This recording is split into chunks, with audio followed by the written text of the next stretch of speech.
Alright, what is up, guys? It's Schminga, and I'm doing a little different video because they did just announce a day or two ago that they would be doing nerfs. And for those unfamiliar, a nerf is when they change a card to remove how strong it is, to change how strong it is, and to make it slightly weaker, with the hopes of balancing it without entirely taking it out of playability. So, sometimes nerfs do take things out of playability. It nerfs it into the ground, so to speak, nerfs it 6 feet under, and it's never to see the light of day again. That happens a lot in other card games, but with this, so far I've noticed the nerfs aren't so bad, but we'll see. I gathered a list of cards and thought it out, and thought that these wouldn't be too bad, but would still be fairly fair when you take everything into account and how the numbers add up. And my changes, in the grand scheme of things, these cards are still powerful and would still be used, but hopefully they would be slightly weaker enough to not dominate everything all the time. Alright, so first off, Planet X, everybody's most hated card, or loved, depending on how you see it.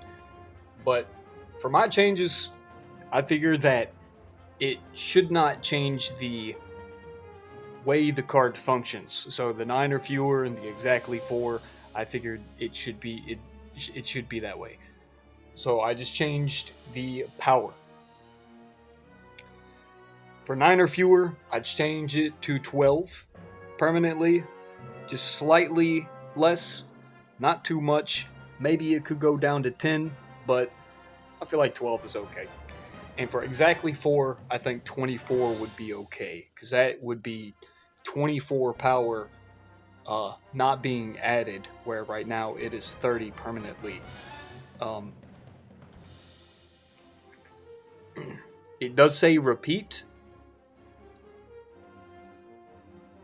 Yeah, so that would make sense. Yeah, 12 and 24.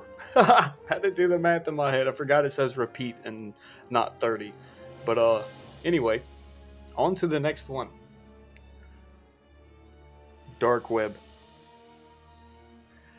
Again, I don't want the functionality of this card to change or it to be nerfed into the ground, because I do believe it is meant to be a powerful card, and it is meant to help alleviate the stress of cards like Bobbit Worm, and that paleontology card I can never pronounce that affects cards with 45 or more power, and stuff like that. Because stuff like that is getting used despite the existence of Dark Web.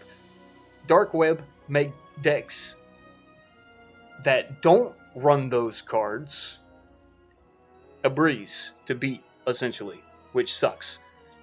But if you do run those cards, it lessens the blow of Dark Web. But I've noticed that the permanent power bonus is still a bit much. But I don't want it to change too much. So I figured the maximum could go to 8 to make it to where other decks could run a couple more bigger cards if they wanted to, but that pressure is still there. That fear is still there. And change the power per trigger to 3. So at a maximum, you're going to get 24. So it's really only one less than the maximum now. It's only one power difference. But it is harder to get up there. So your opponent can run 5 or even 6, but you would only be getting 15 or 18 power to those cards permanently, which would it would be a noticeable difference. Again, not a massive change, but I figured that would be a cool thing to see. All right. Speaking of Bobbit Worm, move on to him next. I had an interesting idea for this. One, I just want to take it down from 30 until played to 25 until played. Maybe even something simple as like 27 until play, just a couple points. It really doesn't matter. You could even keep that maybe, but I did want to add power to Bobbin. I wanted to give him 1 base power. I wanted to give him 50 base power, just for the simple fact that he would hit himself to bring him down to 20. 49 is not a lot of power, and that extra 29 from the 20 I mentioned is also not too much power. But again, you don't want to change these cards in totality. You want to change them just enough to where they feel less bad, but still do their job. So give him 1 more power, make him affect himself, bring himself down to 20 power. Potentially give your opponent 1 dark web trigger. That's another thing you have to think about. And lose still like between 25 and 30 power until played is whatever. Ideally 25. Alright. Super massive. I forgot to mention this in the beginning, but I should say as a disclaimer, a very late one. I am no expert, so these changes are entirely my opinion with 0 experience outside of playing CCGs since I was in high school. I'm almost 27 now, so that's all the experience I have. But anyway, let's continue. Supermassive black hole. Honestly, I don't want to change this card that much. I think it's a little powerful, but I was thinking about it. I was doing some numbers, and I don't know if you can realistically change this card too much without affecting it a lot or noticing no difference. So I even thought of it like for every 2 non-space cards and increasing the power per trigger to a certain extent. And it just felt weird. So I just changed the energy from 7 to 8. It just cost 8 to play this card. That's it. That's my change. Moving on.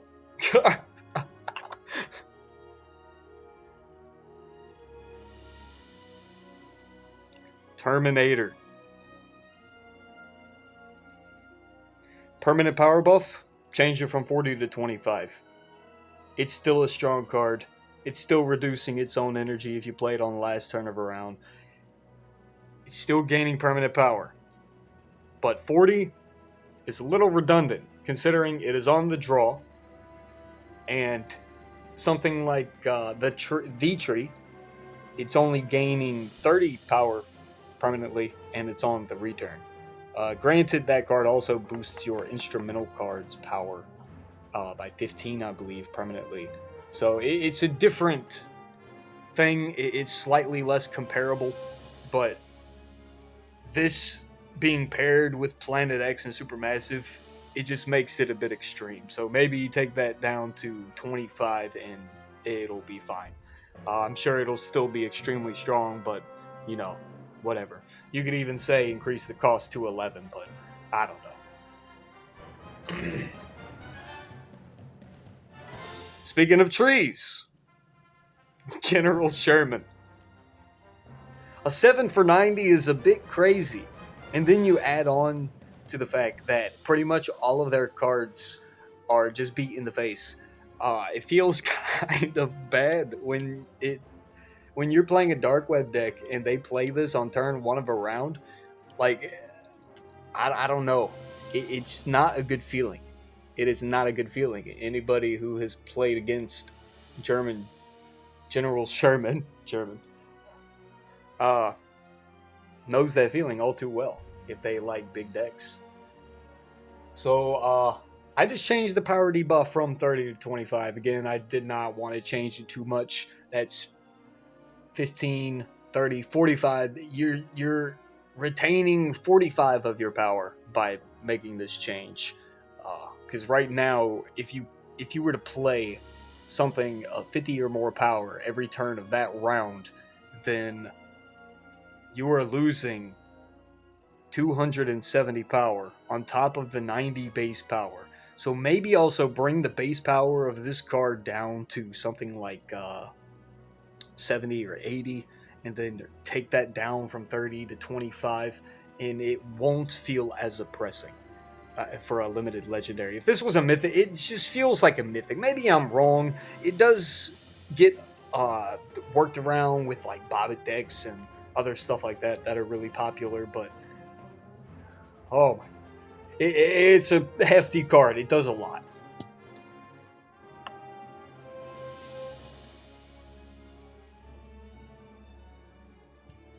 Iron Maiden is another oftenly played card that is super strong. You can't really do much about the permanent energy per turn. That's kind of the thing for this card. But I do believe you could kind of take down that power to make it less powerful, knowing that it's going to go into many different styles of decks. So you want to maybe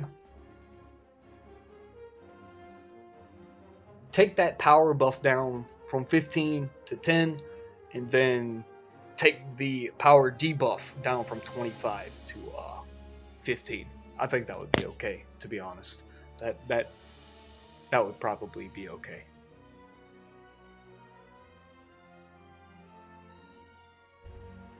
Crooked Forest. I don't know who expected this card, but this card is rough. I don't want to change this card a lot again. Some cards are just meant to be strong, but it is oppressing. So maybe change it from 5 turns to 3 or 4. That's all I'm thinking. I'm thinking 4, but I'm also no expert, so I am hesitant in some scenarios to change cards too extremely. Maybe 3 turns is a bit extreme, so maybe 4, but 3 might be okay.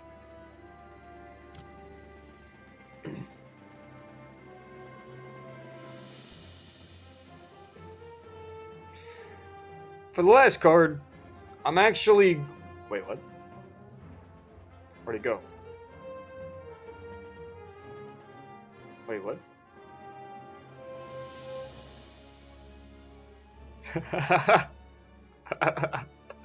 Okay. Anyway, for the last card, I'm going to talk about Art Deco. This is a really strong card. One, it's more than 10 power per energy. It's a 6 for 70. That's already pretty solid. On top of that, you're going to gain 20 power permanently on that card every time you play it. So you can get 3 triggers on this card. So the last time you play it without any other buffs, it's going to be a 6 for 130. When you first play it, it's already a 6 for 90 because you're immediately getting that bonus. You also get 1 energy per turn permanently. That is crazy. It is a fairly cheap card for as much as it does.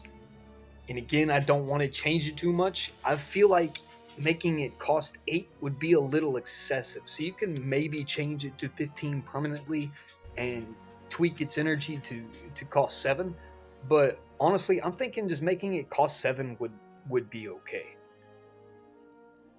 Considering there are cards like that 5 for 50 that all of your opponent's cards in hand lose, I think 4 or 5 permanently, and then it gains 20 permanently.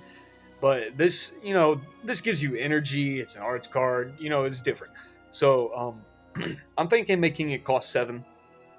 7 for 70 that has that ability, I think would be okay. But anyway, that was it. I do believe I had an honorable mention earlier, but that has left my mind. So anyway, I hope you enjoyed.